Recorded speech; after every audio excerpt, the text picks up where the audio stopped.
All right. Welcome to episode 1 of the Taking the Risk podcast. I am your host, Rich, affectionately known as DJ Rich, if you actually know me.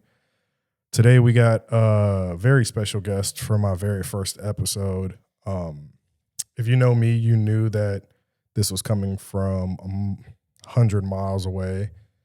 This guy's been like a mentor to me in my whole career. He was there when very first started. I actually got a funny story about how we met. We'll get into that later. But today we got the owner of SMV Entertainment, the inventor of Street Beats mobile DJ truck. He's been on tour with Bruno Mars. He's been voted best DJ of Cleveland, I think like 2 or 3 times.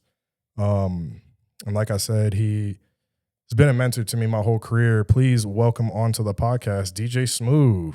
Oh. What's up? What's up? All right, now all right, cool. Yeah, still trying to figure out the console. So how are we doing today? Good, man. How you feeling? I'm tired. My crumb snatchers kicked my ass today. I So feel you. Had a weekend of that with the kids. yeah, how were they? How they been doing? They're good, man. They're just getting more grown, but more ornery at the same time. Don't want to listen. Yeah. So, I had them all day yesterday. We went out, watched the Browns game. They went with me while I went and picked up some equipment down at Jersey's, and then we ended up going to Dave & Buster's. And I still got to take my kids to Dave & Buster's. I've never been there, like my personal self. Like I did Chuck E. Cheese when I was younger. All the kids in like middle school and high school were like, oh, you got to go to Fun and Stuff. You got to go to Dave & Buster's. Just never did it. That was never me. It's an adult playground for real. That's what I've heard. I've heard like there's just a bunch of fun games, drinking, good chicken wings. I didn't get none of the food, so we didn't do that part. We definitely did a whole bunch of games for like 90 minutes. They had unlimited for like $60. So you didn't take the risk on the chicken wings? No, did not go there. But we did go to Roosters afterwards. Roosters. Those chicken wings are you took me there one time. It was like, I think like 5 years ago. Yeah. Roosters is good. Yeah, they got to me, they have the best wings around. Plug there. I'm sorry. Yeah. But they got the best chicken wings around, I feel, to me, as far as like franchise wings.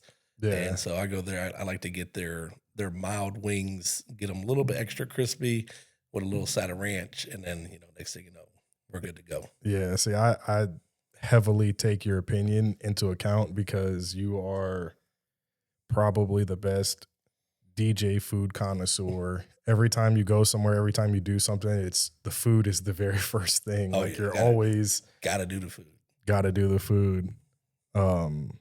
Kicking off our discussion for today, everybody, you're gonna have to excuse me if I'm looking at my phone. I'm looking at my questions and trying to formulate how I'm going to apply these questions because, I'm a DJ, not a podcaster. So I'm trying to be a man of multifacets. So if I'm looking at my phone, I'm looking at my questions.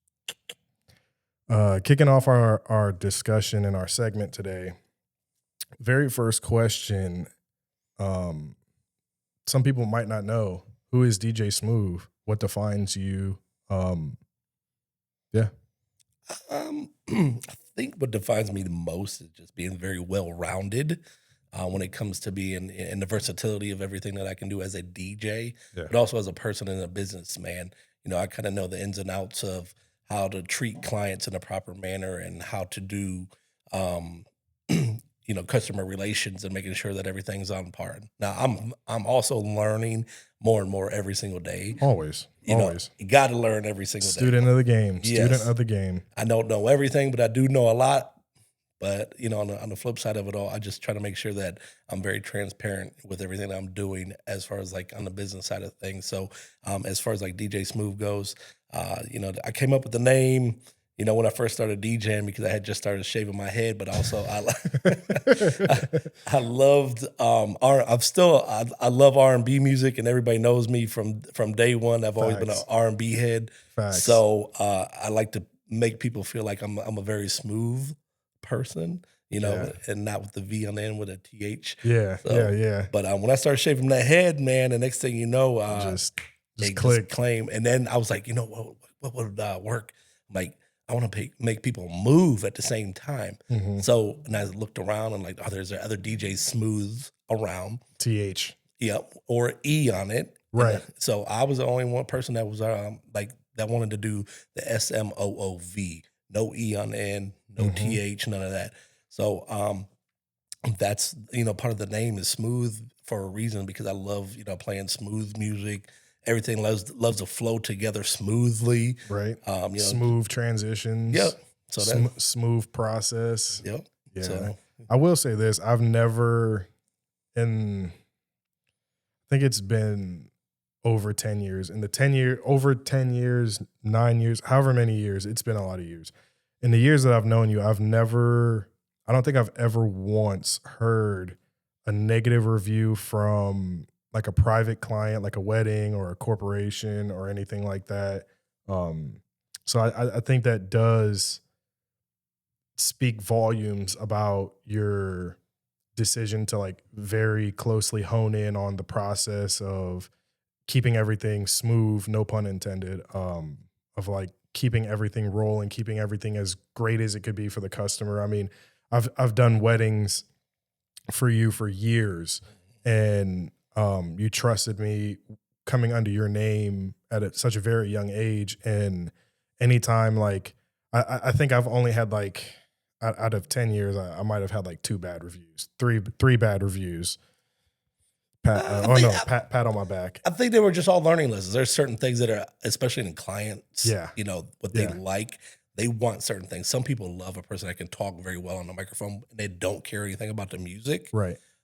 Or they like a person that they're not big on the relationships on the microphone, but they're really big in the music part. Right. And so I feel like what the balance is, especially for me, is that I don't know what it is, but something comes over me as soon as I grab a microphone, pick it up, and start talking. I have a different radio voice that comes to mind. Oh yeah, everybody has their wedding voice. Everybody, it's like that movie. I forget the one actor, but is a dark skinned guy, and he like starts working at a call center, and like he turns on the phone, and his voice like completely changes. I think that's how it happens. Though. I think every DJ has one of those. Yep. But no, I've been doing weddings. I think I've only gotten like between 1 and 3 bad reviews for the past 10 years of weddings that I've done for you. But out of those 1 to 3 bad reviews, I've never actually heard anything personally. You took care of everything, and it was all ran so smooth. Like if the customers had like a complaint, you were right there for them. You were taking care of it. It was all very smooth. Oh yeah. So I think that speaks volume to your attention to detail in that manner. Mm-hmm. Yep. So moving on, something I brought up earlier is that you're the inventor of the Street Beats mobile DJ truck. Yes, sir. Touch on that a little bit. How did your idea come about? Like, how did that come to life? If you can remember back probably about 15 years ago, we were doing tailgate scenes up in Cleveland. Yep. And I was hauling around a trailer. I actually go ahead, but I have a picture. I came across this the other day. I have a picture of me standing behind you, 2016, when the Cavs had just won the championship. You were on the corner of West 6th, and I think you were in Bar Louie's parking lot. Yeah. Yep. It's a different spot now, but it used to be called Bar Louie. Sherwin-Williams is there now, the big building that they just built. So. I'm standing right behind you. You can't see you in the picture, but you can see your NS7 and you can see your QSC speakers. Yep. I just came upon that the other day. Oh yeah. That was one hell of a night right there. But sorry, I didn't mean to interrupt you. Go ahead. No. Yeah. So, tailgates. So yeah, this tailgate party, that's where the tailgate scene began for me. I'm not a very big Muni lot person. I know everybody loves going down to Muni lot, but it's utter chaos to me. I've stepped foot there. Sorry, Cleveland. I've stepped foot there one time. I will never do it. It's literally zombie land by 7, 8 a.m. Yes. Like it's hell chaos down there. So everybody likes to blare their music and see who can have the loudest sound system possible down there. Yep. And I attempted doing it one time last year, and I had to like literally pack my stuff up and roll the hell up out of there because Yeah. by 9 o'clock at that. So I was so overwhelmed and like I escaped out of there. But so the whole point of the street beats DJ truck, how I came about is I got tired of hauling equipment around in a trailer or in a van, have to take it out, set it all up, and then Hmm. turn around and then pack it back up when I'm done, put it back in the van and worry if it's going to be safe or not, or if secure, Yeah. even if you lock it up or whatnot. Yeah. So, for doing that for like 5, 6 years, and then I ended up buying a Sprinter van. I said, I'm going to convert this into a mobile DJ truck to where we can just leave the equipment in there. All you got to do is have a window and push a button and it opens right on up. And next thing you know, I took that idea, I invested the money into it. I bought a brand new 2017 Ram ProMaster Yep. Sprinter van, and I ended up dumping in about $20,000 into it over a year span to make it what it was. And then, 'cause, the sky has been the limit for that. Thing's done paid for itself tenfold, and you see it running around now. Everybody's like, "Oh, I seen you, driving down the road in street beats and Yep. this and that." And I'm like, "Oh yeah, that was dope, wasn't it? Huh?" It's very, very noticeable because you put like the undercarriage lights on it, like Yep. what's it called? Underglow. Like, Yeah, it has a very like noticeable wrap that's on it. I remember the first time I saw it, the first iteration of it, because I know you've had like 2 or 3 iterations Yeah, of it yeah. where you've like remodeled the inside, you've redone it, like you're just continuously evolving it. Remember the very first time I saw it, I think the couch on the inside had like it was like a cow print, like a Yeah. cow leather or Yeah. something. On the And top of the seats. And I'm just like, dog, like this isn't it. Like What is this? What Like, is what the hell this? is this? But then very shortly I learned I want- how intuitive and like how so far ahead of the curve the idea was. Yeah. And I just want to give a minor correction. The first build you said you were 20-ish thousand in. Yeah. 20,500, because I'm definitely the one that broke that one, like the The thing that arm? makes the thing that makes the window go up. Yeah. It was Kent State. I can't remember what year it was, but all I remember is like you sent me out to Kent State and I was playing like their welcome party, and I'm opening it up, play the gig, I'm closing it, and I'm like, all right, it's almost closed, like I can still see a little bit of light. Let me press the button just one for like a tenth of a second. Press the button and all I hear is pop. And I look up and the freaking motor is off of the, and I'm just like, dog. And I remember texting you and you're like, yeah, man, that motor's like $250, $300. And I'm like, what the fuck? There's no fucking way that little arm is that expensive. Oh yeah. So I learned very quickly. Those things are strong. That's why. So Oh yeah. they're powerful, but they're slow as shit. But those arms, it was I want to say Josh found them things, and they ended up Something. Yeah. Actually, no, I think it was the company you had that cut the hole in the yes, it was. because they cut it for the people that don't know or don't have any idea. I'm a terrible host. I should have explained this a long time ago. His DJ truck actually has a cutout in the side of the van. I think it's the driver's side of the van. Yep. And there's like this huge metal window where it literally, like you're on the inside, you go in the back, open the double doors, you're on the inside, and you press a button and you hold the button down, and it literally motors swing the whole metal window up. And then speakers, I think the first iteration, the speakers swung out. It did swing out. But now this iteration, you have column arrays in there. So now the speakers don't even need to swing out anymore. They sit straight and they completely throw. But like the whole side of the van opens.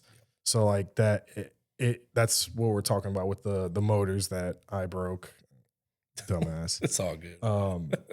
But learning lessons again. Learning lessons. Learning lessons. This. If I had somebody to teach me at a younger age of DJing as well, all the lessons that I could have learned along the way. And you'd be so much further. Yeah. You would have skated by. You would. Oh yeah. It would. It's crazy how far one helping hand can carry you. Oh yeah, big like time. It's a lot of people, they know me, but they don't really know like my personal story, just because I've never never talked about it or anything.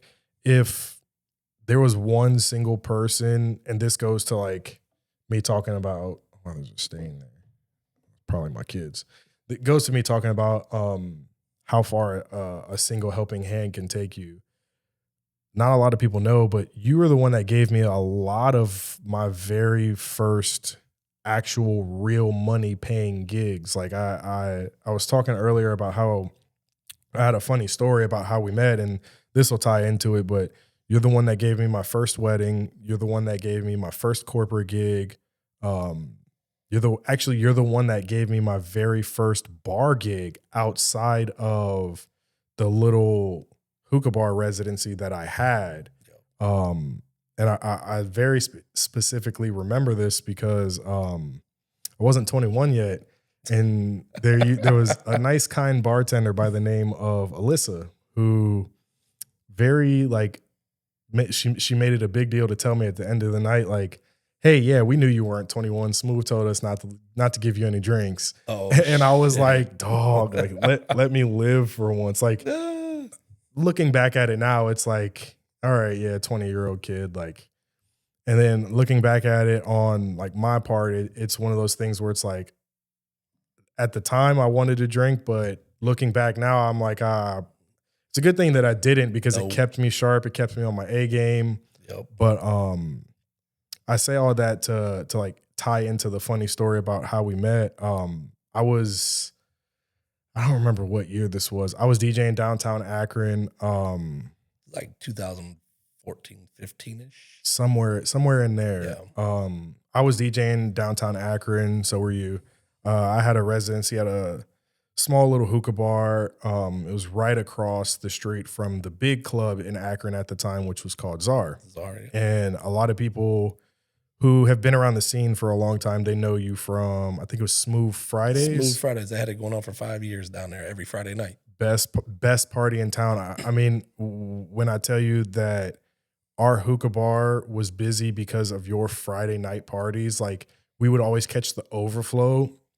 Everybody would always come, people that couldn't get into Czar because it was so packed, it was bumping, it was all this, all that. Like people that couldn't get in over there, they would come over here, and that's where I came into play, and that's where I got my first residencies. So like the very first night I met you, it was a Friday night. I was coming out, you were coming out of Czar. So it's one of those things where in my head, I'm like, yeah, I'm the young kid on the block. I'm playing the small club. He's playing the big club. Like, let me go talk to him and see what I can do, see what I can pick his brain. And I vividly remember coming up to you like, hey man, and you had like a turntable case in hand, and you like turn around and you're looking at me like, who the fuck is this skinny ass punk? And I'm like, hey man, my name is DJ Rich, blah, blah, blah. Like I playing across the street. And that small introduction turned into I think it was like a 2-hour conversation, or hour and a half, like 2-hour conversation where we sat out there. And it was back when you had your old Mustang, the one that it was like a pearl white color. Like you had completely remodeled that thing. Like, and that 2-hour conversation turned into I think we're going on like 10 years or 11 years now. Yeah, it's definitely like 11 years now for sure. It's crazy how, so that's my funny story on how we met. Not really funny. It's just one of those things that you say is funny, but it's not. But it's crazy how a very small interaction like that can turn into so many years that could have honestly never happened. Like what's the name of the podcast again? Taking the Risk. Yeah, you took a risk. I took the risk. Took a risk on just reaching out your hand and saying, "Hey, man, I'm DJ Rich." Yeah, and not knowing how I was going to respond to that. But I'm never been a mean person at all. Never. So I've always been, a person that if you introduce yourself in the proper manner and you do the right thing and you do what you say you're going to do. You know, you were always like a person that came up to me and was like, "Hey, man, I want to pull on your coattails just a little bit and see." I'm like, "Okay, well, I'm gonna be here." And if you don't show up, you don't show up. If you do, you do. Yeah. I'm not going to be mad at you. It's in your hands. It is in your hands. And I'm a firm person. Like if you really are about your business at the end of the day, you're going to be there. You're going to be there on time. You're going to do what you're supposed to do. and you're going to go ahead and learn from those. You can't want it more than the person wants it for themselves. Absolutely. So Yes. yeah, it's crazy. Crazy talking about that. Like that, it kind of takes me into my next segment of how important do you think physical networking is for the younger DJs? Because I being in the positions that I'm in, I've advanced a lot in my career in the past 10 years from me being the kid in the skinny jeans walking across the street to Smoov. So me being in the positions I'm in, I see a lot of the younger guys, a lot of how they go about everything, trying to get gigs, doing a lot of stuff. What do you think the importance is of physical networking for a lot of the younger guys? Because I can't tell you how many times I've had some 20-year-old frat boy DM me on Instagram like, "Hey, I want to play this club, give me a gig." Yeah. And I'm just like, "Hey, go fuck yourself. That's not how you do this. It's not how this Yeah. interaction works." Yeah. I'm a firm believer in being there in a physical manner.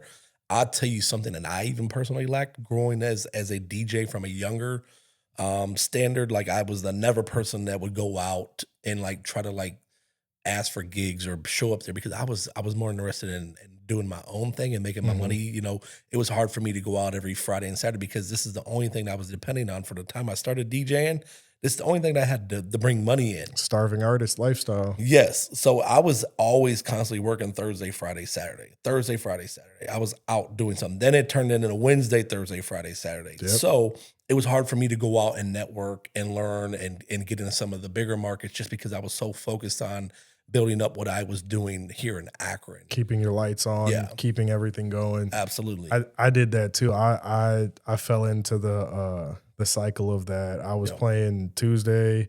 Then when you left your Wednesday residency, it fell to me because I had filled in for you a couple times, and the Yeah. owner of that bar was like, "Hey, like we're just gonna blah blah blah, and do you want to be along for it?" And me being a little kid, like just barely 21, like still trying to like figure my way, my path out. I was like, okay. So I took it. So I had Tuesdays, Wednesdays, Thursdays, Fridays, and Saturdays. I was doing like a wedding or a corporate event for you, Right. and that was my work schedule. And then I had sometimes I had Sundays, like I would do some different things. I can't remember what they were, but no, I was a part of that as well. Yeah. So So, being a part of the physical networking part, I feel like it's huge, especially in today's world. I feel like a lot of the upcoming DJs should be doing it because that way they can learn that room that they're going to be in or potentially play. yep. Yeah, so go out and seek, where you want to DJ at those Hmm. places. See if that fits your style of DJing, and if it does, then you can continuously pull on coattails, ask to open up. Hey, if there's any openings, feel free to contact me. Yep. Different things like that to put your name out there, even and throw it in the hat for you to go ahead and get chosen to possibly to show your potential. And if you are good, it'll speak for itself. I always tell all the younger guys, like, if you're out of sight, you're out of mind. Yep. Like, I built a career in Akron on being the swing man. Like, Yep. I started DJing at the hookah bar and met you. You started throwing me bar gigs, and I would just go out on my off nights at the very, very, very beginning of my career when I was still trying to like build up a working schedule. And I would just, hey, go introduce myself to the guys, be like, hey, like blah, blah, blah. This is who I am. Like, if you ever need anybody, Yep. here's my phone number. Like, I don't want to pressure you, but I'm here if you need it. And those calls eventually they would come in because something would happen. A guy's kids would get sick, or like more recently, somebody would have kidney stones and call me complaining at 6 p.m. But something would happen. No, I'm joking. He knows I'm joking. Um, Anything would happen, and that call would come in, and Mhm. since I was frequenting those rooms and going to those bars and just being around the scene, I knew what was expected, and I knew the baseline of like, hey, this is what this guy does every night. This is what they're comfortable with. This is the style of music they play. So when I came in, it was like I was just I came in, tied my boots up, and I got the job done. And one thing I've always prided myself on in my career is that I've never DJ'd somewhere once. Like Yeah. I've always been called back. Yeah. And I think that speaks volume to what you were saying about guys need to be in these rooms, because like it really is like if you're out of sight, you're out of mind. Oh, yeah. Like I can't tell you how many kids, like 21-year-olds, come up to me and they're like, hey, essentially like, hey, can we get a gig, in short words? And I'm like, no. Like I how can I trust you to play this room when I've never seen you in here before? Right. Like that doesn't make any sense. Do you know what's going on in here? Do Right. you know what the format is? Do you know this? Do you know that? And if you don't, you're probably gonna be shit out of luck. Yeah, I mean, I'm a very firm believer in the physical networking aspect of it. That was kind of why, like, it was. But you were huge on that though. Oh, So yeah. I like I was saying, like in the very beginning of like my DJ career back in like 2005 and 2006, I really did not do that because that just wasn't a thing that you kind of Yeah. did. Everybody frowned upon like going and pulling on coattails of somebody else, back in that time frame. But how were you supposed to get gigs? Like, You got to know the bar owner. There at was- that point in time. there was no social media. Nope. Like, God forbid, there was no social media for you to DM the owners on and be like, hey, let me get a gig. Yeah. No social media for you to cold call bookers. Like, how were you able to actually get gigs and start to create a name for yourself? Right. So funny story of how I really started DJing is down at the Big Fish in the Valley, they used to have a computer down there, desktop. The Big Fish. Where? It was basically what turned into like it was right next to it turned into the Lazy Gator. Oh, it was where the Gator was. Yeah. Okay. So that used to be the Big Fish. Okay.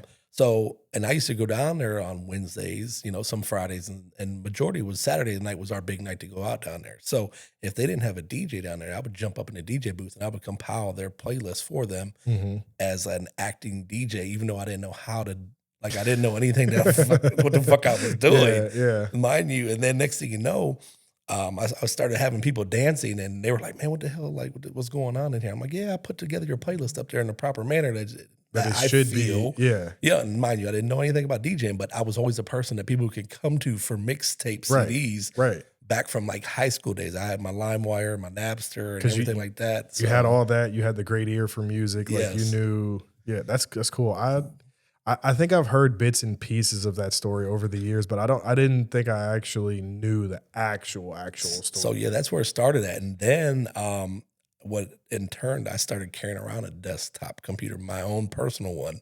A desktop? I'd bring it down to Like the Big whole Fish. tower? And Yes. Jesus. Yes. So I brought the desktop down there to the Big Fish a couple nights, and I would start DJing because I used to mess with virtual DJ when I first started off. Jesus. So yeah, frown on it if you want to, but this, like I said, I had no clue. Right. If I would have learned about DJing at a younger age, like whether it was in high school or middle school and stuff like that, if people really like understood where this career could take you and what it could like lead to, like you wouldn't think about going to fucking college. You wouldn't think about. There's so much stuff out there that people don't talk about because. I feel like the American dream is you need to go to school, you need to go get a degree, then you need to go and do this and do that in a certain order that they want you to. Yeah. But if you understand and step outside of the box and be an entrepreneur on your own self, I feel like the sky's the limit for you. Depends on how much effort and how much emphasis you're going to put into, learning everything about that business. You get out what you put in. Yes, absolutely. So, going back to, DJing off of that desktop computer and then that, started buying equipment and learning how to do that type of process. Then it jumped into learning how to DJ off of Serato. That was a whole nother, gap because I seen everybody doing it. Lana was doing it. Justin Nice was doing it. All the guys that I kind of came up with, and Evan, everybody's like, oh yeah, I'm on Serato. I'm over here on fucking virtual DJ, dog. Like what? like they were looking at me like, you ain't no fucking real DJ. And I'm like, yeah, but I'm not at your guys' level just yet. Right. So, but they were like maybe a year or two ahead of me. And when I finally jumped in the scene, and that's whenever I started noticing, like, I gotta get Serato. Yeah. So I'd end up doing it, and then like I said. Ever since I kind of took the bull by the horns and man, I just took it and drove, fucking straight to the sky with it. That's how I feel about it. DJing was just something that, like if you would have asked me in high school, if this is what I'd have been doing, I would have told you, hell no, I don't know what the hell I'm going to do with my life. So, Yeah, I was the same way. Like my dad used to ask me all the time, like, what do you want to do? Like your options, like you can go to college, you could do this, you could do that. Like I played sports in high school, and I had the dream like every other young man does. Like, yeah, I'm gonna go pro, I'm gonna do this, and then my height and my body weight quickly reminded me why I couldn't do that because I was short at 5'10", and I was skinny as hell at 165 soaking right. wet. So I never really had an answer for him for that question. I would always just tell him like I just want to make money. Like I don't care what I do. I just want to make money. I want to live comfortably.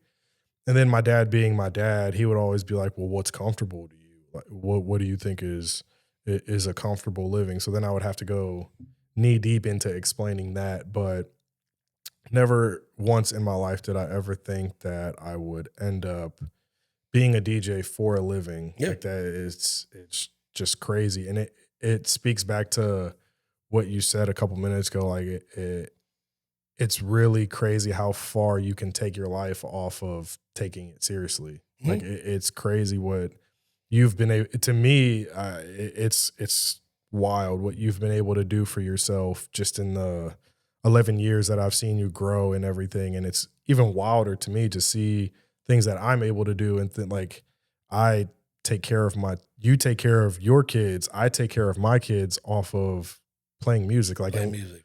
like I went to college for 1 year, Same here. and I think you played football in college. Yeah. I see. I didn't. I went, and I'm like, yo, this is the most expensive vacation because I'm not learning shit.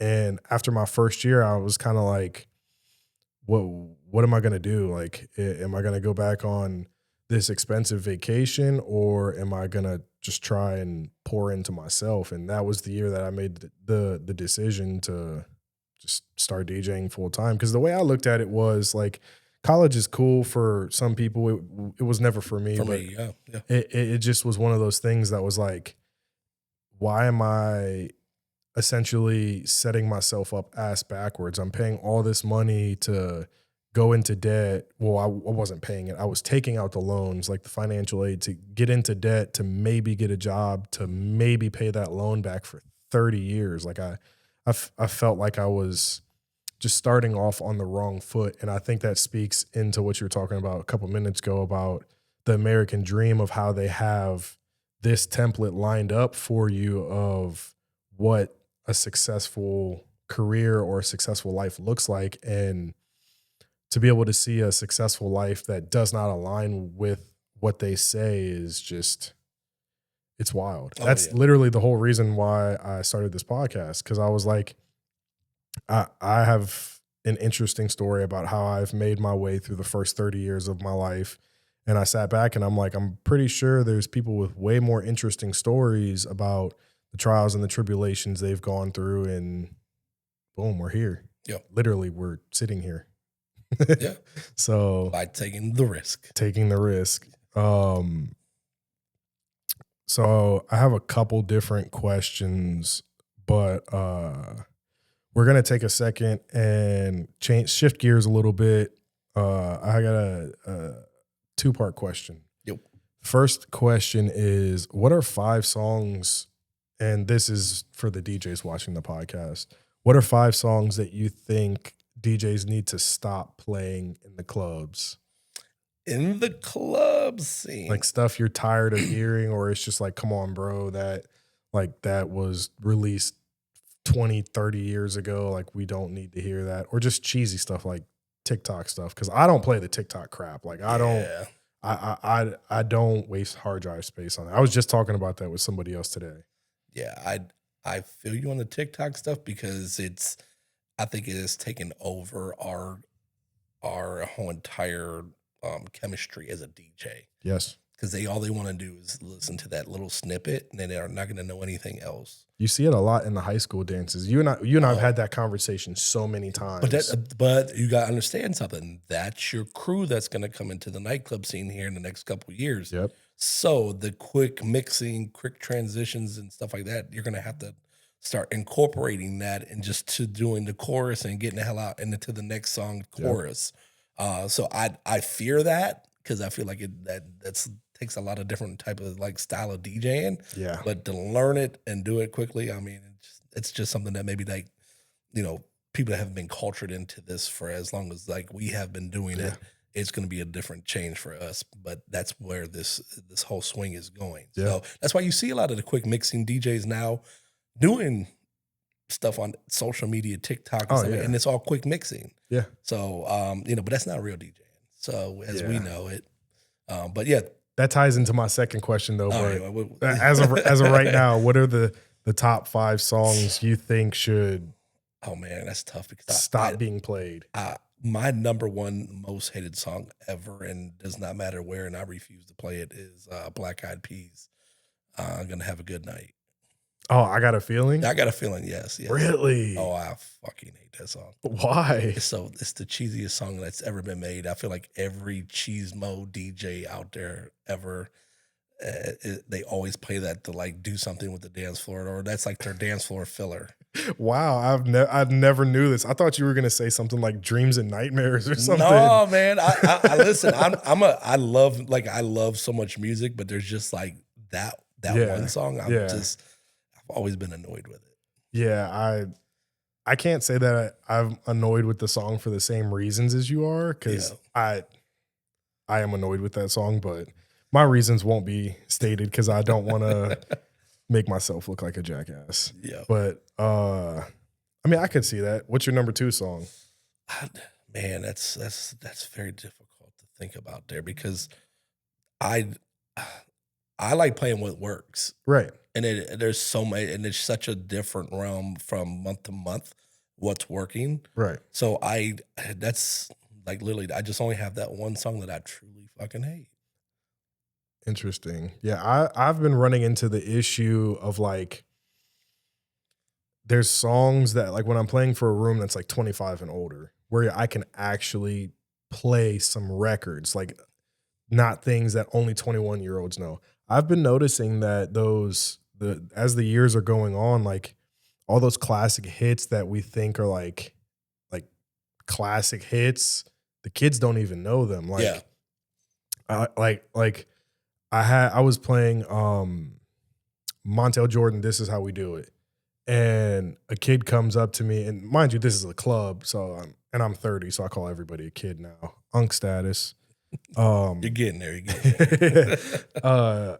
So like this kid comes up to me, is like, mind you, it's an open format club, all age ranges. Like we got some 21-year-olds over here, some like 25-year-olds in the back. And like I think the VIP table that was right in front of me, like to my left, I think they were like mid-30s, and then like in dance floor was like sprinkled all in between. We had everybody in the room, and I also played everything that night. I went a plethora of places, but anyway, I was playing Montel Jordan, This Is How We Do It, and a kid comes up to me and is like, "Hey, can you play some good music?" And I'm looking at him like, "What are you talking about? Like, you don't know this song?" And they're like, "No, like what the fuck is this?" So I'm like, "All right, yeah, like I got you. Like I'll switch it up a little bit. I'll throw some stuff in there." Yeah, you're like, oh. So like I start mixing through different records, and it's not the only occasion that this has happened. I noticed that a lot of the 21 to about 24-year-olds, they really, outside of like classic 80s rock or like AC/DC or stuff like that, like shit like that, Prince, like stuff that they clearly their parents were playing on a Sunday cleaning the house. Yeah.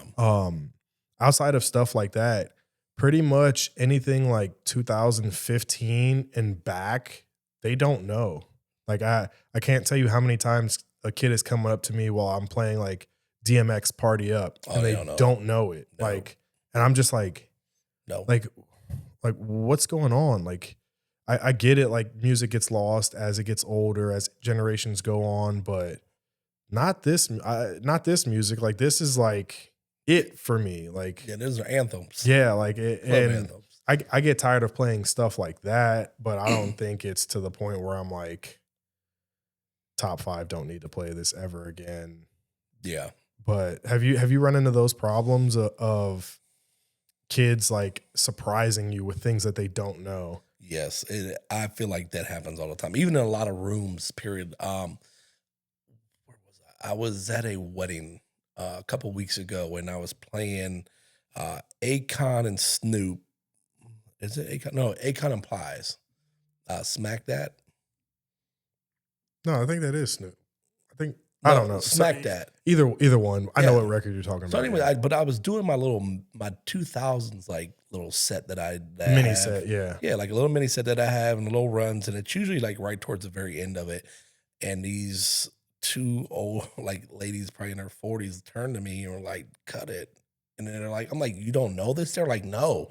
I'm like, "This is like our prime. Like you're like the same age as me. Like I know you know this damn song." Yeah, like And they're like, "No, we don't know it, so cut it off." I'm like, do you not know it or do you not remember it? yeah, they said they didn't know it. So then they turn around and guess what they wanted? Taylor fucking Swift. Oh my God. And listen, I'm not against. So there's a gray area with Taylor with me. I don't mind playing her to the right crowd, and I understand people that hate her. They hate her for whatever fucking reasons that they hate her for. But I don't. Right. I don't mind her at all. Like if I'm playing it, you gotta understand. Like as a DJ, You're a crowd pleaser. yes, you have to be. Yeah. Like you That's how can't you stay in business. Yes. Yeah. And if you don't, like you have to understand like of liking so much different fucking music over the years that if you don't like certain things, then you might be in the wrong fucking business, buddy. Yeah.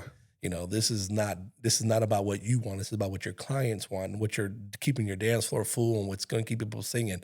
Something that I was thinking about while you were talking there is about how a lot of music is being recycled from like the 80s and stuff like that. Oh, But yeah. what's being recycled is shit that we came up on and we thought was corny though.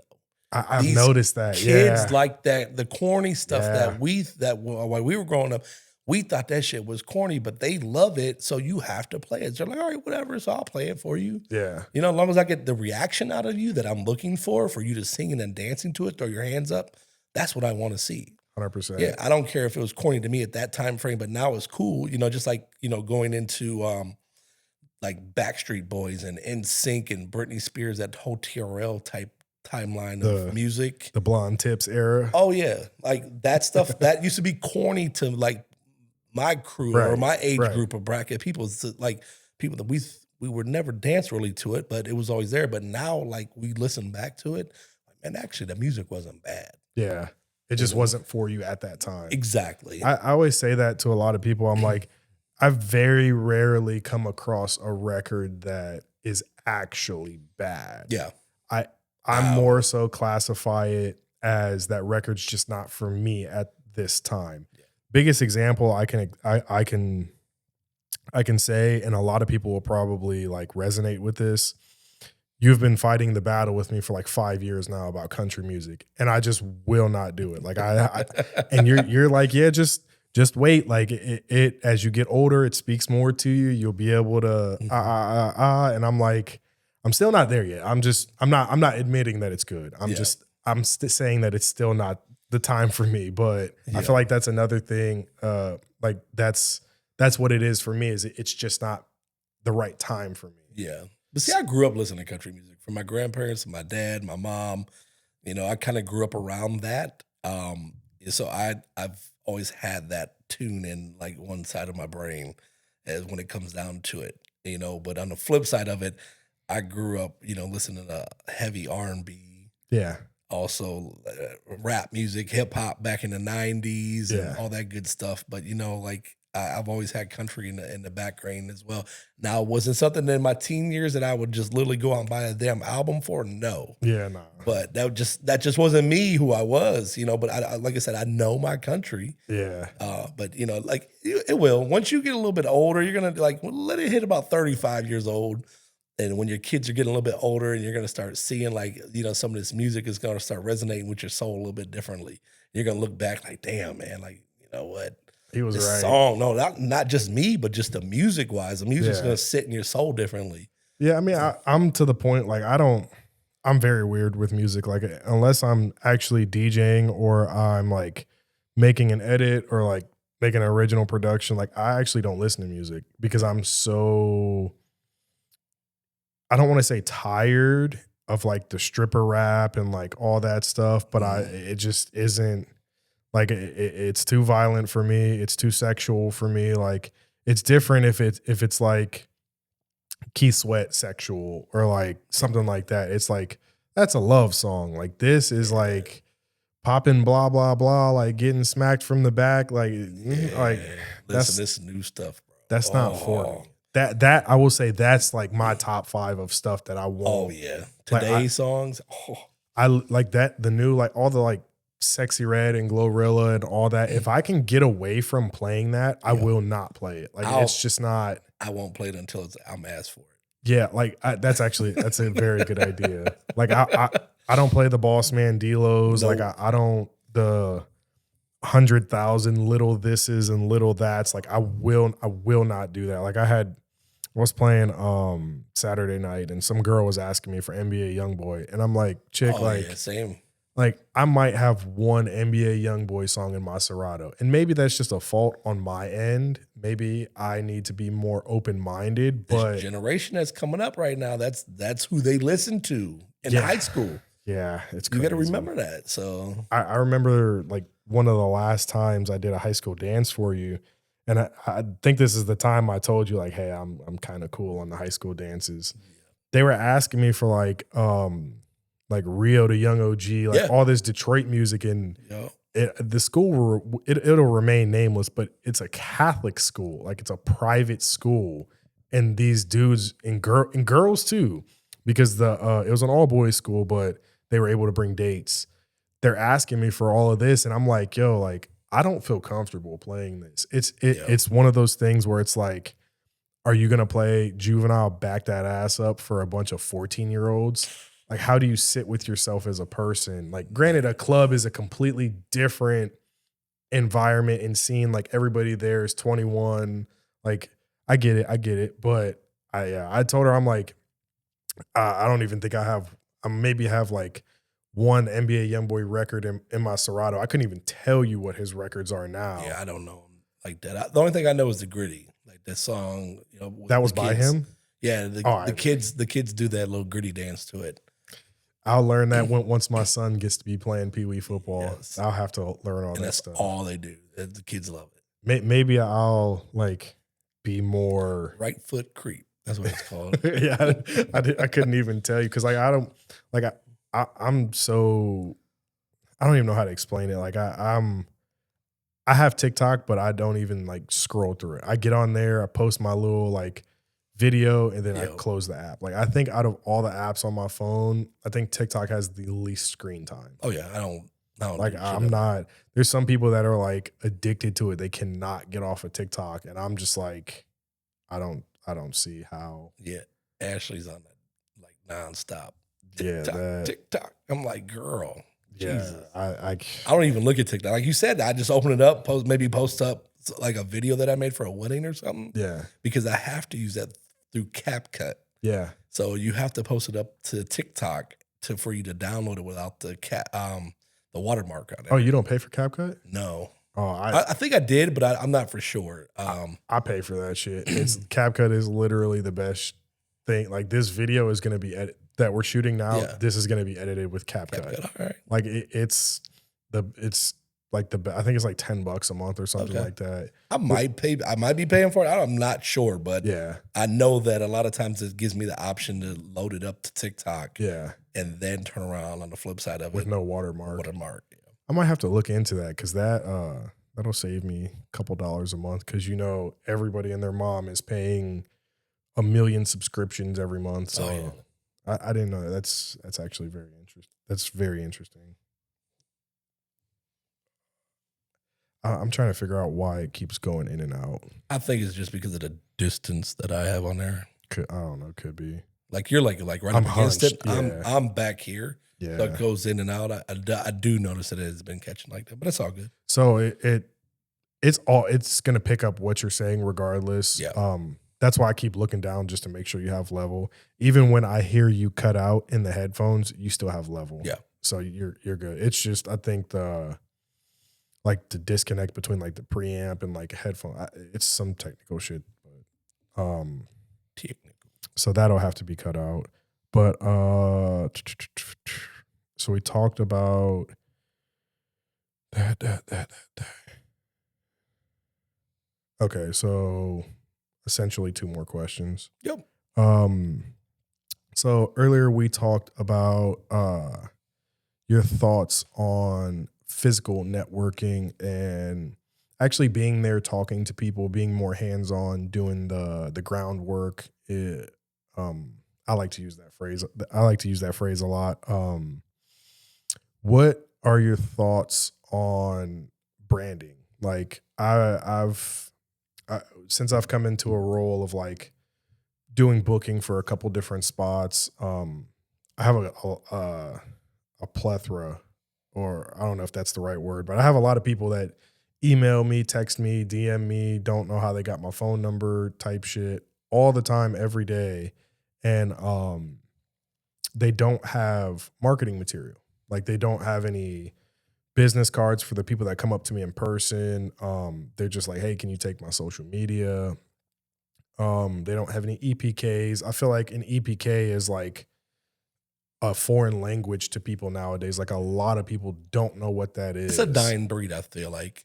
I I think it was such a big thing in like the mid like 2010s range yeah. to have that, but now that the traveling DJ is dying, I feel like that you don't have to have it no more. It's pretty much all local shit. Do you think social media is your business card nowadays? Yes, so I'm a firm believer that branding pays, and you got to brand you as a DJ so much all the time that it'll pay off in the long run. I know people probably got sick and tired of me when I first started DJing. Oh, DJ Smoov is going to be here. I still do it till this day. Yeah. But for a reason why I was doing that is because I want to get my name out there and I want to build my name up. I want to build my following up. That way, to where I'm at now, I'm able to host my own events and make my own money. Yeah, because you host the Smoov brunch. I think you do that. It's the Smoov R&B brunch. Yeah, That's yeah. the official name. Yeah. You do that, I think, once or twice a month? Yes. And you'll host like just regular R&B events, but you put a huge emphasis on that one because I think that through all the years of your branding and your marketing that it has like really tied everything in, and it just proves your point about like always blasting like where you're going to be at, handing out business cards. I don't know if you've ever done that, but it really speaks to like branding and marketing. Yes. You know, I've been watching different podcasts over the past couple months on this issue, and I feel like a lot of DJs hate on each other for this. Mm-hmm. And I've even received the hate from my own fellow DJs in our scene as well, just because they're like, well, why are you doing this and why are you doing that? Well, why am I making more money than all of you? Yeah. Yeah. Flat out. That's what we all do it for. Yes. I mean, there are some people that do it for the love of the game, but you know, but the way I look at it though is like the more people that you can get to come out and support you, the more money that you can request from that club. And if that club don't want to pay you, you can take yourself and go somewhere else with your company, with your brand, with your name. You shift the bargaining power back to the DJ. Absolutely. Yeah. So, you know, that's where I've always been at, you know, going back to when we were talking about doing Czar, you know, Smoov Friday nights. Mm-hmm. I had a bargain and leverage with the owner of that place, you know, a couple of times, because if I'm sitting here bringing in all these people for you and you don't want to pay me what I'm worth, you know, there's a reason why I left for at least 6 months at that point in time frame, is because you didn't want to pay me what I requested. And they felt that. And then the business hurt on Friday nights, and then they turned around and said, okay, whatever you want, we'll give it to you. And then it was a percentage. Like I love working off percentages for the most part, you know. People don't want to really do it, but it's also a win-win for everybody if you do a percentage on things. Yeah, a lot of guys like to work off of flat rates. And like I view in this industry, I view the flat rate as like that guaranteed secured paycheck every 2 weeks. Like you're not going to get $1 less, you're not going to get $1 more.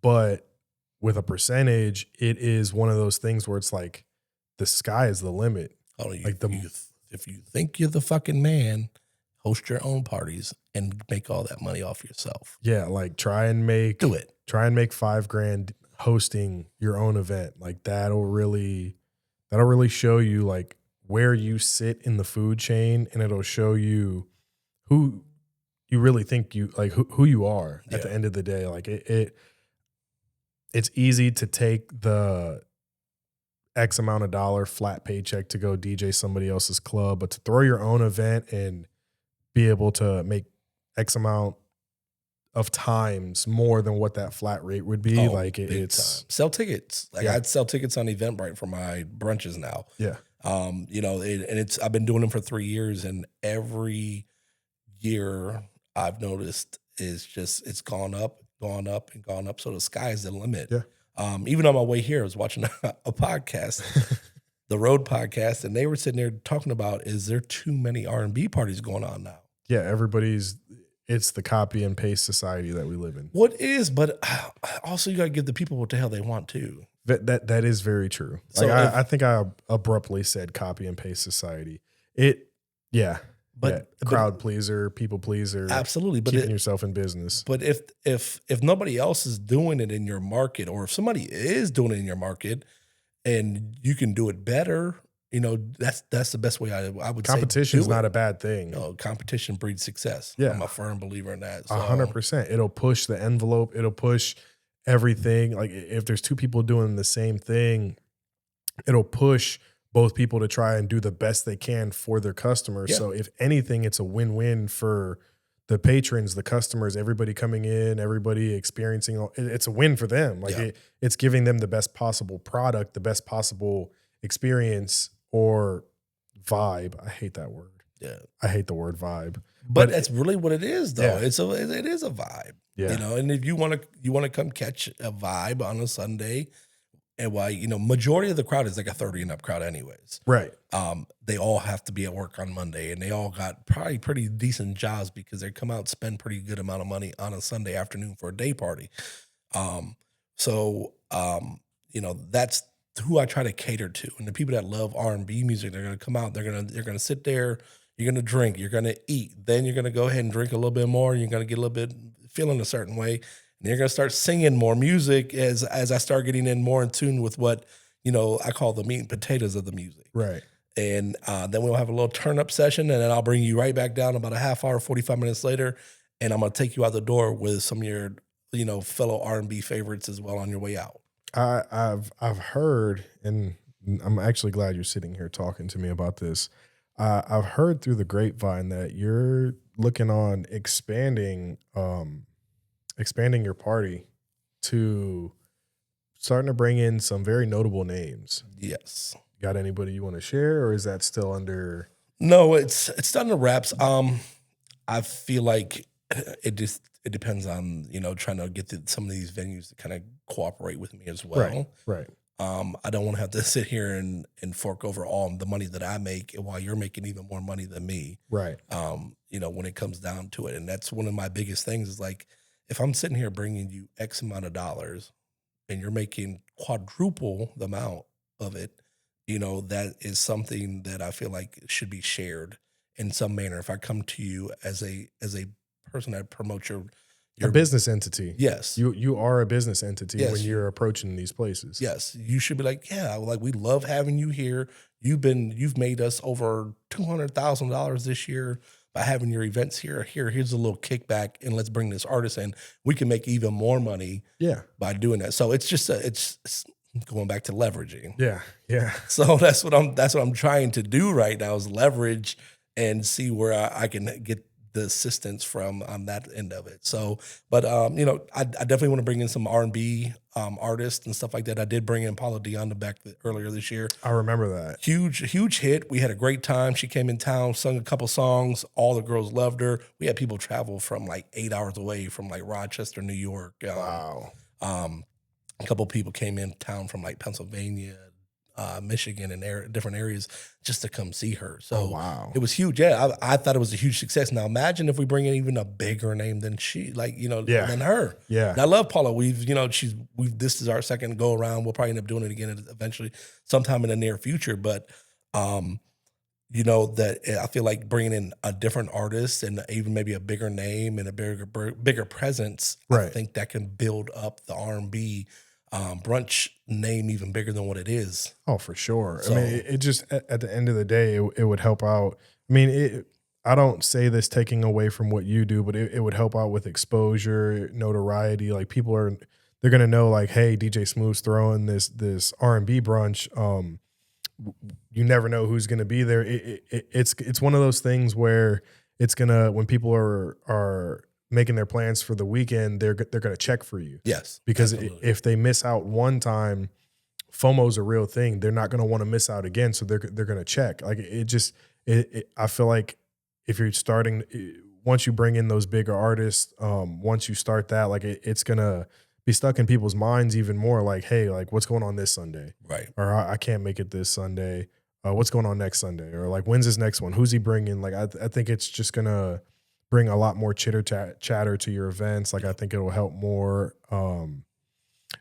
I can put in a couple requests of people I would like to see. Because I don't go to concerts. First one, give me the first one. Let's go. I don't know, because it might be actually somebody that you possibly will get, and I don't want to ruin it for people because I heard it under the table, but I don't want to out you. So No, you're good. no, I don't want to out you. And some of these artists are asking for a lot of money. Yeah, that's a very It big is. thing. And I would have to charge like $100 per ticket to even break even. Yeah, Would you pay $100 to come to a brunch event to see your favorite artist? there's the question of the day. Would you pay $100 or relative, like around like between, let's just say between the $80 and $120 mark for a ticket to come to an R&B brunch to see an R&B artist that you like? Would you or would you not pay that? Comment in the comment section. Let's hear you guys chime in on that. Let's hear your thoughts. I mean, you never know if people say, yeah, like, hey, we will pay $200-300 to come see somebody we know. I mean, if you guys comment that, like, he could bring in, I don't know, who knows, SZA or whatever artist you guys want to see. I mean, it's I would really, love to know Kalani's number though right now. Kaylani. I always say it differently, but now, I could probably find that out for you. Like 100% seriousness, I could probably find that out. yeah, but she's probably want like a huge number right now. She's like the top of the food chain when it comes to the R&B and females right now because she got the two hottest songs out. Definitely, probably six figures. That's a weird. Definitely, probably.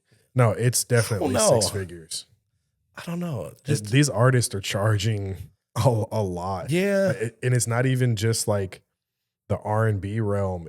The hip hop realm has been very absorbently expensive for about 10 years now. The house and EDM realm is like, you wouldn't believe what some of these guys make. Like it's.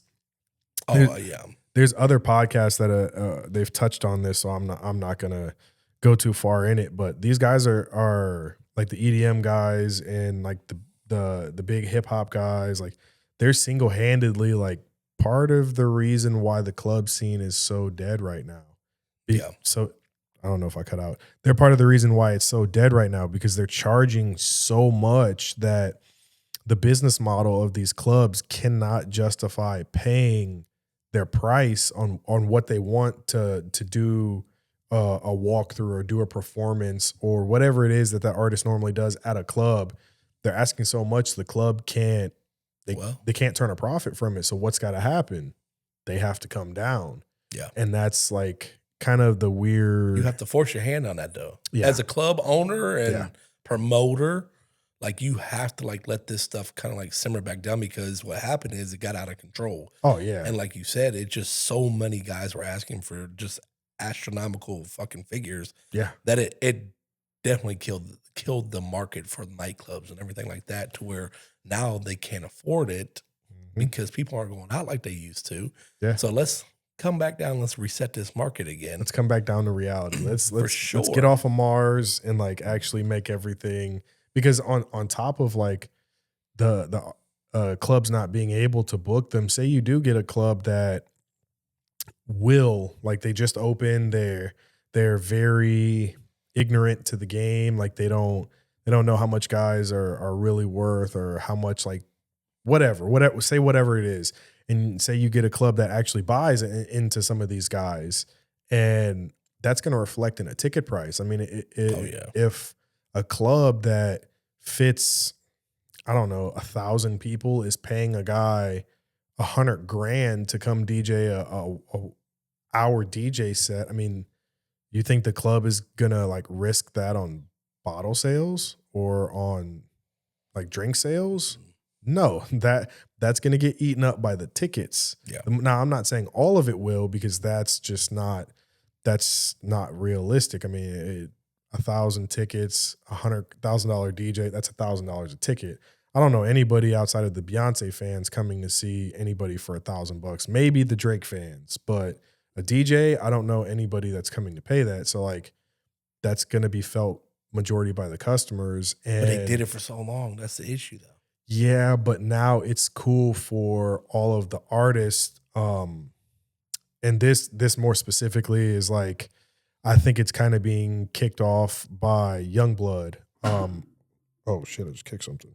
I don't know if you're familiar. Youngblood is like I'm not too familiar with his music. I know what genre he is, but I don't know it well enough to like really explain him or give him a definition. But just think of Ozzy Osbourne, Black Sabbath, punk rock, metal rock. Like that's what Youngblood is. He's I believe he's English. He was like very close to Ozzy Osbourne, but I've seen it in multiple interviews where he's like, I don't want to play any shows where somebody has to pay $700 for the ticket. Like I don't want to play those shows, because music is not a privilege of the rich. It should be a privilege of everybody. For sure.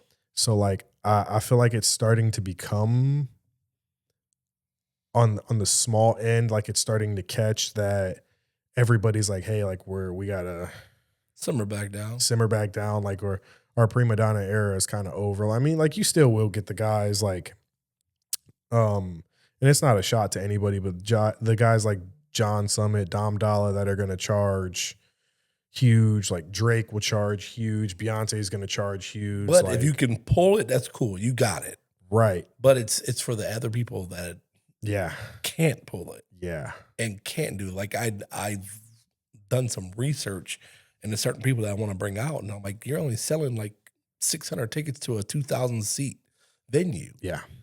And you want $60,000. It doesn't make sense. No, it don't make sense. Yeah. That's what your average sales is, $600.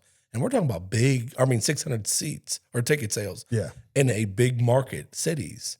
So and that means that you would come here to little old Akron or Cleveland and maybe do even less than that. And that's a huge risk for me to take to possibly, book you for a certain event of mine that I want you to host, when I'm only selling, 200 to 250 tickets at a certain price.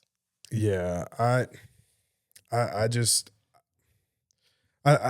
don't understand how we got to this place. I mean, like, yeah, all the clubs were just paying whatever to get people. So that's kind of the issue. There's no bargaining no more. They tell you straight up that these managers, our going rate is $35,000. I'm like, okay, well, they're like, what's your budget? I'm like, not that. Nowhere even near that. Click, hangs up the phone. And they're like, yeah, well, I mean, you tell them a figure, and they're like, nope, no. Sorry. Yeah. I think that's crazy. I think, there needs to be a wall between the artist and a potential purchaser, or like a talent buyer. I definitely think there needs to be a manager, but I do think that the artist, even given as busy as they are, I do think that they need to be a little bit more hands-on with like talent buyers and stuff like that. Like I always say there's no room for emotion in business, but if these artists are truly for the music and about the music like they say they are, which we know a lot of them aren't, if they truly are, then there's some cases where it's like, okay, like this event, it's a charity event and they don't have $100,000 to pay you, but it's a charity event. Right. And your manager's like, well, I don't give two fucks if it's the Salvation Army. If you don't have $100,000, we're not paying you. I think it's situations like that where artists should be able to like step in or at least be a little bit more hands on and be like, hey, like no, like whatever, blah blah blah, like whatever they got. Now, granted, I get it's all a business. So like if they're not already booked, or like I'm not saying like you're booked for EDC and go do a Make-A-Wish Foundation gig instead of EDC. I'm not saying do that, but I feel like we've lost the touch of humanity in a lot of aspects of life. And I see it more prevalently in the music industry because that's just where I do my business. I'm curious though, if they actually do like charity events, because I know a lot of them are like tax write-offs. Yeah. So I'm curious if they do like so many a year and get their tax write-offs for like $100,000 per event. Here, I'll go out there for 20 minutes and perform for you. And you just give me a write-off for $100,000, even though they just made, $10 million that year. Right. I think that they can. And I think part of the reason why they can is because they can prove that their time is quote unquote that valuable. Right. That there are people paying that, so that's what one of their hours is worth. I feel like that they do that. And I feel like they can get off with that shit. Even like when they do award shows, I'm curious if they're getting paid for that. They have to be in some manner. That's actually a very good question. I don't know. Like I've always been curious about that. Like if they're going to do an award show and do a one song or 5-minute performance. Well, I mean, for the Super Bowl, like Apple halftime performance, they don't get paid. Yeah. They get like a production budget. Yeah. I can't remember what it was for Usher. And I can't remember what it was for Rihanna. But I mean, even still. The Weeknd paid, I think, extra for his. Yeah, I think for like pyro and stuff like that. I mean, even still, even a situation like that, it's just like those artists are already like so well known. Like for somebody like me DJing a Super Bowl halftime, I'm gonna blow up instantly. Like it's gonna do more for me than I can do for it. Yep. But for artists like that, it's just kind of like, why are you agreeing to this? Because your legacy is already solidified. Your art, like Rihanna is already Rihanna before the Super Bowl performance. So I mean, I don't know. They might get a tax write-off for it. Maybe that. I mean, I know it's a dream for a lot of artists to perform at such a huge stage like that. Yeah. But what's the incentive to do it a second time? That's why you never see them do it a second time. So would you get the one tax write-off and then that's it? Like, I mean, they only do the one performance and that's it. Yeah. You got to think there's never been somebody that goes on there twice. I mean, in your defense, realistically, what artists could have gone on there twice? My rebuttal to that would be Michael Jackson. Oh, big, yeah. Michael Jackson was such a dominant star for so many years that... Look at this, though. Think about this for a second. Michael Jackson, I know it seems like he was a star for a very long time, but he really wasn't. I mean, yeah, he hibernated just like every other star. But he only had like a 10-year window. If you really think back about it, it was maybe 15. I give it 15. You got to think from like 80 to 95, he was like super popular. Let's see when his first song came out. I'm telling you that his like between obviously the Jackson 5, I'm not including them. Yeah, no. I'm saying his first solo project as Mike. Yeah, yeah. It was like 1980. Michael Jackson's first, and then let's just say solo album. Yeah, 72. First solo album, 72? Michael Jackson, and this is an AI overview of Google, so don't kill me in the comments if I'm wrong.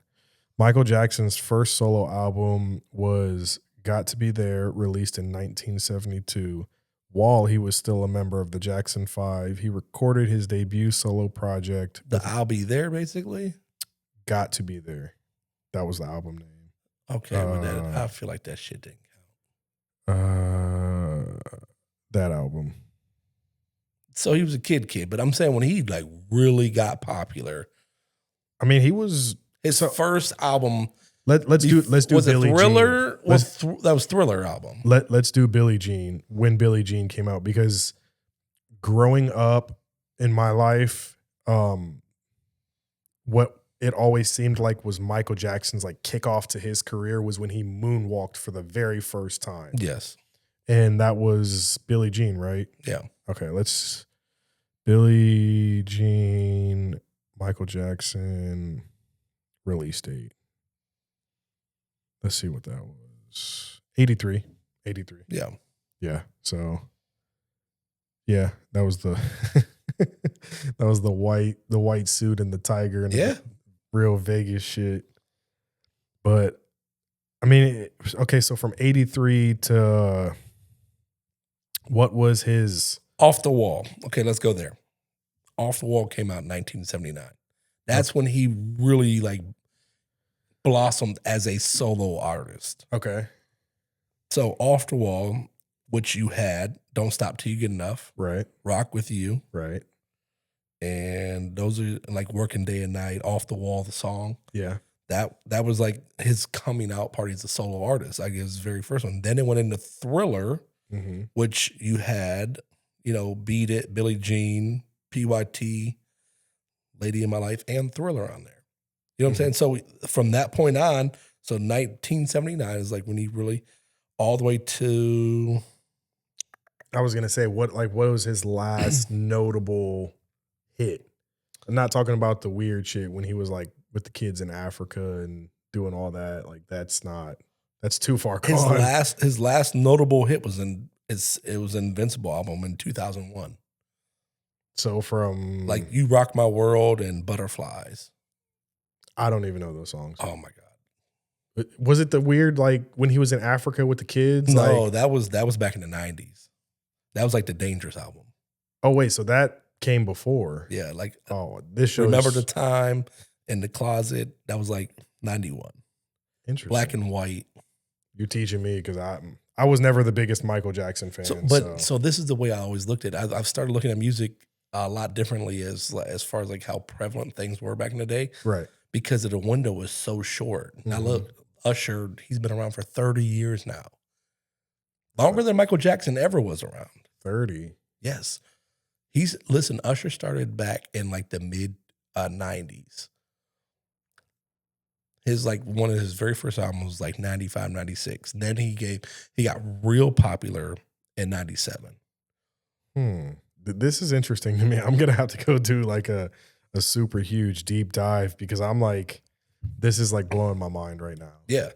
So so growing up, understanding Michael Jackson, like that window was such a short like window. We used to think of Michael Jackson had been around for almost 50 some years. It's how like he was such a generational talent.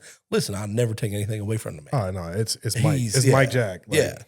But I feel like there was a point in time that Mike got kind of like lost in. Oh yeah, lost in the sauce. Yeah. Because of the people just taking advantage of him, like all the yeah. But like I said, you go back and you're like, man, his window really wasn't that fucking long. It's just that everything that he put out at those times, they made him so famous by his videos and the music. Yeah. And now that we fast forward, like damn, like 10 years really wasn't that long. Like Drake's been around for almost 20 years now. Yeah. Yeah. I mean, you just said it. Usher's pushing 30. a 30 piece. Yeah. Yeah. You look at a lot of this stuff, like there's guys pushing, like Pretty Ricky's pushing 20 years right now. Oh, what's the one dude that he's it's the light-skinned dude. Whatever. I can't think of it. I can't think of his name right now. Light-skinned dude, but he's like still on tour right now. He'll wear like a black dress button up with like white slacks and he'll like gyrate and like lick his lips in front of women. Part of Pretty Ricky? No, what is the dude's name? Oh, Genuine? Yeah, Genuine. Yeah. Like dog. Listen, he's been around for almost 30 years too. Really? 30. Damn. Back in the mid to like mid. He got some 90s. city miles on him. If he's been around for 30 and Usher's been around for 30, he's got some city miles on him. Oh, for sure. Yeah. for sure. Jeez. And Genuine's older though. Like Usher's still in his 40s, Yeah. but Genuine's in his 50s. Yeah. Well, didn't he fall off stage or some shit like Yeah, that? he did some shit. My guy is. I do Well, this. fucking Lloyd fell on stage like Yeah, last week or last week. something. He like Yeah. what did he like slip or he fell on like a He had them big ass no, he had them big ass toe. the box toe dress shoes. Yeah. And he Jeez. went to go take a step and his shoe got caught behind the other shoe. Oh my god. And my guy did a straight face plant. I felt bad for him. Jesus. Well, I mean, we could sit here and talk music for like the next 4 hours. I think we've been talking for about close to like an hour and probably hour and a half. I really only have like one other question, and that is, what do you see your next steps for your career and your business? You've had a very long run yourself. Like I don't want to say you're like the grandfather because I don't want to make it seem like you're old, but you're you're the unk of a lot of the DJ scene in Northeast Ohio, like from state line to state line. Like everybody knows you. What do you see next for yourself, your career and your business? Like, so over the next 10 years, I'm hopefully getting closer to the age of like 50 when I like start thinking like I don't want to do this no more. You know, that'll give me a good almost 30 years under my belt as a DJ at that point in time. But hopefully simmering down by the age of 50, but also building up SMV Entertainment to be a very prominent DJ company, also slash production company, being able to, obviously do a lot of things. As far as, let's say hypothetically, we have 15, 20 DJs out every Friday and Saturday night doing events, Right. whether it's a private event, weddings, or it's doing club stuff and everything like that. That's kind of like what I want to be. I want to get everybody so busy to where, that we're all out working, doing very good things, obviously working in this industry and building up my brand over the past 20 years. Right. That I can utilize that and showcase, all these up and coming guys that we've brought onto the team. I'm living proof of that. Yeah, we got quite a few guys. That's really good living proof. But, even for yourself, you've done a hell of, work. You've been, such a great, partner. I don't ever look at you as somebody that's like been an understudy or anything like that, but you've always been a great partner with me. Appreciate that. Going through, the hells and the high waters. Yeah, the hells and high waters of learning this industry. It's not that I've learned this alone. I've learned this with you. I've learned this with other guys and and we're bringing on more people onto the team to where we can get even more busier. Yeah. Obviously me learning to be a little bit more organized and try to do things a lot better than what I have been. You've always did a good job, but I've done okay. I'll never tell you I'm really good at it because I am not very good at it. Yeah, but I'll say this: you've done a good enough job to where you are where you are. You've built what you've built. You've been able to be organized enough to buy a house, buy cars, like do everything you've done. Like that's not easy doing it on essentially a job that has no paycheck, no paper trail. Oh yeah. So I hear you. Like there's always room to improve on organization, but your flowers are there. Like you've turned something into nothing. Yeah. Like it's absolutely. I mean, but even turn nothing into something. Yeah. I just realized I said that wrong. But even on the flip side of that, I feel like it's because of the understanding of where I come from and where I want to go, right. and understanding the business side of things and understanding like the sky is the limit for everything. Right. So if I'm able to sit here and do this for somebody else, there's something else that I can do for myself as well. So even going back on, the brunch stuff and everything like that, like I'm to a point to where I'm tired of making everybody else the money. Right. I want to open up my own spot. Yeah. I want to open up my own. I don't even want to do nightclub stuff, but because I see where the trends and everything are going, and everything is going to this thing called a vibe dining experience. Yeah, like vibe. I know you hate the vibes. I hate that word because people use that word like to just explain things that don't exist. It's like, dog, like find a way to articulate it. But go ahead. Yeah. So vibe dining experience. Like I feel like that's going to be something that I'm going to be, leaning towards here in maybe like the next couple of years as well. But then also in the wedding and the private industry, I want to actually open up a wedding venue. We've talked about that, but it has to get done. It has to be done right. Yes. And knowing you, it will be done right. But it's going to take a lot of money. Yeah, take a lot of money. Yeah. But also I have to find, a piece of property, build this forever home on there. Also on the flip side of having enough property to build this wedding venue on there. Ceremony site. So anybody out there has a grandmother is selling, over like 5-6 acres of land, hit me up, let me know. Here in North, like I don't want to be too far out though. So Bristown, Brimfield, Stowe, Northeast Ohio. Yeah, Northeast Ohio area, but not too far out. Nothing. I would say within an hour. Yeah, nothing further than in an hour. Because I mean, I'm pretty sure you're tired of those late nights of getting done with a gig and having to drive 2-3 hours back. Yeah. Well, I don't. If it's anything over an hour, I'm staying. I don't. I just had this conversation. I don't know how you do it. If it's within 4 hours, I drive back. I will fall asleep at the wheel, bro. I'm awake. Like it's very dependent on when the gig gets done, but Jesus Christ. Just in a general way, like my gigs normally the latest they'll go is 2 a.m. Yep. And the way I look at it is like if I'm within 4 hours, if I leave at 2 a.m., I get back around 6. I'm gonna be up within that time regardless. If I get a hotel room, I'm gonna be uncomfortable in the bed. Like I'm probably not gonna fall asleep until 4, and then I gotta get up anyway because I gotta be back in time. Like I want to be there every day, even if I'm sleeping. I want to be there when my kids wake up every day. So like, even if I'm asleep, I just want them to be able to come in and like jump on me or tap me and tell me to wake up. Like I want that. So I'm like, I got to make it back no matter what. So like, I mean, they wake up at like 7 anyway. And granted, I'm not always the one that's waking up with them.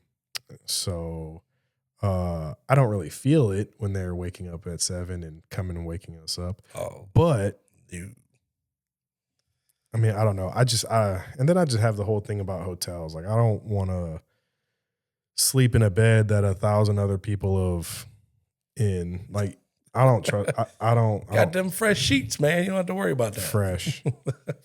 Yeah. Let me get that black light out and see how fresh they are. It's all good, man. It's all good. But no, going back to what you see for your future. You said the vibe dining, wedding venue. Anything else? Are you trying to expand the street beats fleet? Are you gonna explore that avenue more, or are you kind of more set on a brick and mortar venue?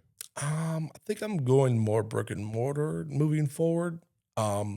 Just because I think that the window that I had for street beats, if I would have done it before COVID had happened, I think it would have been a great thing. But right now, my mind is somewhere else on making even more money rather than investing more money. Yeah. In that realm, when it comes out, obviously I understand like I would have to invest. But it's a longer return on investment. Oh yeah, I mean you're street beats. You're spending $40,000 for the van, and mind you, $40,000 for a van nowadays isn't shit. Yeah. Then you got to spend $20,000-$30,000 to renovate it. Well, not renovate, modify it, and get it up to par and suitable for your needs. And then you has to get out on the road and make it do what it do. But then have quality people running it. Then you also got to worry about, okay, you got maintenance, you got making sure the equipment is properly stored and people don't steal from you, and whoever's in charge of it, what's the backup plan? There's always going to be so many variables when it's not in my control. If it's in another city, which I would love to transplant a street beats, a couple of them. Yeah, I would love to have a couple of them in like Miami and down in, other like bigger cities to where it's just a phone call away to have a DJ pull up. Yeah. But it's only you, Yeah. and there's no guarantee that you have somebody in those markets that is essentially you and can get that working. Yeah. Like, I mean, because It had to be somebody designated down there to run the van, not just a DJ. You can't just depend on the DJ. Oh, no. Like, it takes a special person. Yeah. Like, it's one thing to invest the money and to have it there, but it's another thing to actually make it do what it do and make it is what it is. Right. So, no, I see. I can. So, but going back on that, okay, the return on investment, this is the way my mind works. If I'm able to turn around and invest $500,000 into, or finance $500,000 into a wedding venue, Right. and I get the blueprints and get all the marketing materials ready, I can start selling that wedding venue immediately. Yeah. In which I can start making money and everything off of that way more than I can make off of that street beats. Oh, yeah. So Yeah. let's hypothetically say, like, you open up a wedding venue in the next year, I can start marketing it here in 6 months. Say it's going to be open by, such and such August of 2026. Right. I can start marketing it, and next thing you know, it's going to start getting booked up, and then it's a brand new venue, so everybody's going to want it. Yeah. I've done a lot of, you've had me at a lot of weddings at brand new venues. Yes. And everybody wants it. So next thing you know, the hot commodity comes out and you're charging $15,000 a night for this just to open up your doors. There's just so much more that goes into play in that. And if you want to start doing catering business, if you want to start doing, for your rentals of chairs and tables and marking up, if you want to change light fixtures. Yeah. I've learned so much over the past 5 years of watching how this industry has grown on me. Yeah. And understanding it to where it's like, okay, that would be the meal ticket to not DJing no more. And I can just sit back and Collect. watch the money pile up. Go to work like a week a year, as they say. Literally. I mean, I'd still be there hands on. Oh, yeah. Yeah, but you know what? You would have a dedicated team that would be there to do a lot of different things for you. You'd just be the point man and, hey, do this, do that, and have everything ran smoothly. Yeah. So, that's something that I foresee in the next, 5 years for myself and my family. And I'm gonna bet 3 years.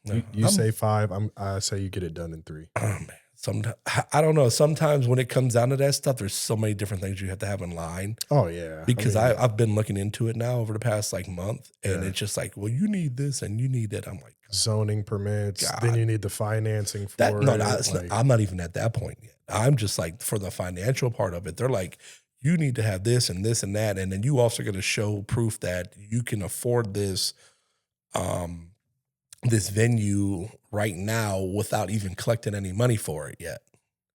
Which I'm like, that's cool, but I also got these business plans to show you, like, this is what's going to happen. Right. They're like, well, what's the fall plan? I'm like, I get that, but yeah, yeah, corporate America. Oh yeah, for sure. Bunch of nerds in suits and ties killing dreams. Oh, big time. Yeah. So, I mean, I get it. They have to protect their ass, and they're very tight, like right now, especially with how everything is unfolding in our country as far as like when it comes down to financial stuff, because there's a lot of repos going on. There's a lot of houses going under foreclosure right now just because people cannot afford them no more because of the price of living has gone up. Oh yeah. So, it's funny that the price of living has gone up. The price of a bottle of liquor has gone up, but DJ pay hasn't gone up. No.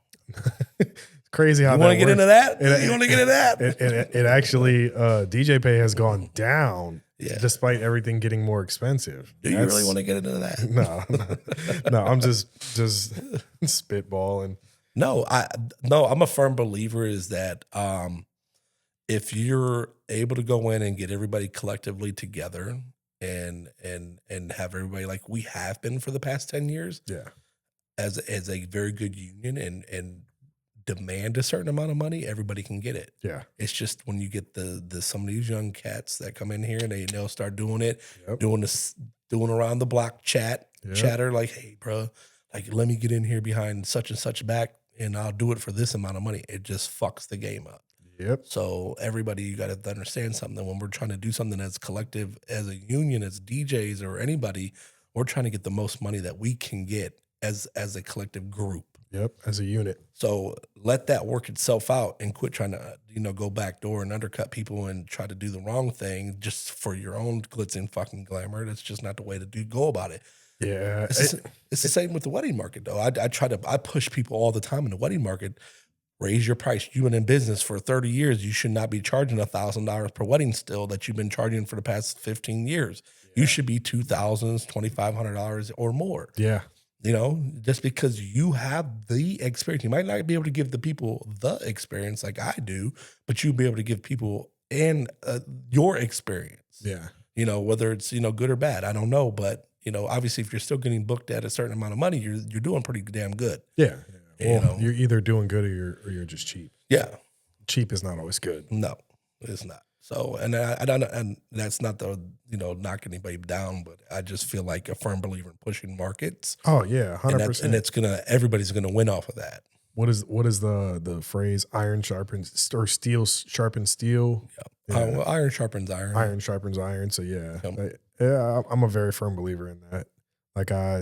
Like you said earlier, you welcome competition, and I welcome competition too, because I've been saying for like the last 2 years now, like I felt very stagnant because there's just nothing. I don't want to say there's nothing or nobody to challenge, but a very evident challenge, it gets me going. Yeah. Like I'm there for it. I'm striving for something. Now I'm just kind of like, that's why I like playing in different rooms. Yeah. And you gotta find that niche. Every room has a different niche and like every event like keeps you on your toes. You gotta. Yeah. I don't ever go out with a pre-planned set in my mind. Yeah, that's something you taught me. It. That's something you taught me really early on. You cannot. You got to be able to read that room. Yeah, because you could play the same room 365 days a year, but every night it's going to be a different crowd. Oh, for sure. Every night you might have some of the same regulars, but you're going to see more people you don't know than more people you know. Yeah, big time. Well, I would like to thank you for coming on the episode. Thank you for having me. Only made sense to have you for the first podcast. Where can people find you? Your business, SMV Entertainment, Street Beats. Where can they find you? I have a lot of everything, pretty much all linked into my one Instagram account there. So if you want to follow me at DJ_SMOOV, click the links in the bios and you'll see all my other pages. If you want to come to a brunch, they're usually typically almost every other Sunday down at the M Bar, or I do reach out to other places and do different brunches at other venues as well to give you a different taste of food and different vibes and stuff like that, different themes. Keep it fresh. Keeping it fresh. Weddings industry, if you guys want to look me up, it's at SMV Entertainment. That's on social media as well, or smvent.com. You can, put an inquiry in there for wedding industry. You could book, if you don't want to book me, you could book anybody from our team. So greatly appreciate you guys and for having me, Richard. And yeah. Well, if you, a lot of you guys don't know, my actual name is Richard. Yeah, that's where I got Rich from. I couldn't DJ weddings under Smoov as DJ Dick, so I had to go by Rich. Dude. So, but all right, that wraps it up for episode 1. If you don't do anything this episode, shoot Smoov a follow for me. Appreciate you coming out. Need any weddings done? Equipment rentals, LED walls, video screens, video DJ booths, pyrotechnics, lighting, dance floors. Literally, the list goes on. Shoot him a follow at DJ Smoov. Is it DJ underscore or? Underscore SMOOV. Yep. Okay. At DJ underscore SMOOV. This has been the Taking the Risk podcast. Appreciate you guys for listening. Peace out.